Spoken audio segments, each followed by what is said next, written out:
Appendicitis is a potentially life-threatening condition that affects 1 in 15 individuals. It predominantly strikes children and young adults, and it universally requires an operation to remove the inflamed appendix. While it's a common disease, we really don't understand what its cause is. I became interested in studying appendicitis when I realized it was a disease of the modern times.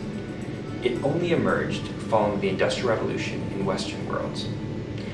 And this information suggests that it's linked to the industrialization and urbanizations of society, which suggests that there's some environmental trigger that is associated with the development of appendicitis. And so my research is trying to figure out if air pollution could potentially be one of those factors linked to industrialization that might be associated with appendicitis. Our recent research finding, as published in the journal Environmental Health Perspectives, indicates that the air we breathe may be associated with perforated appendicitis.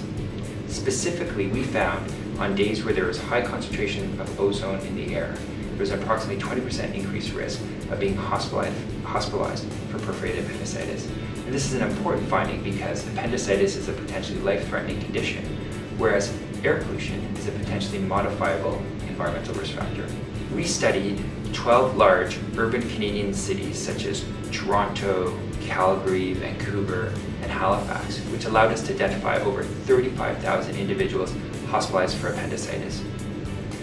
This allowed us to confirm that our observation or association between air pollution and appendicitis was consistent in most cities that we studied across Canada. The Snyder Institute offers strategic collaborations between investigators like myself and Dr. Mars by building bridges between investigators who can bring their collective experience to tackle complex health problems.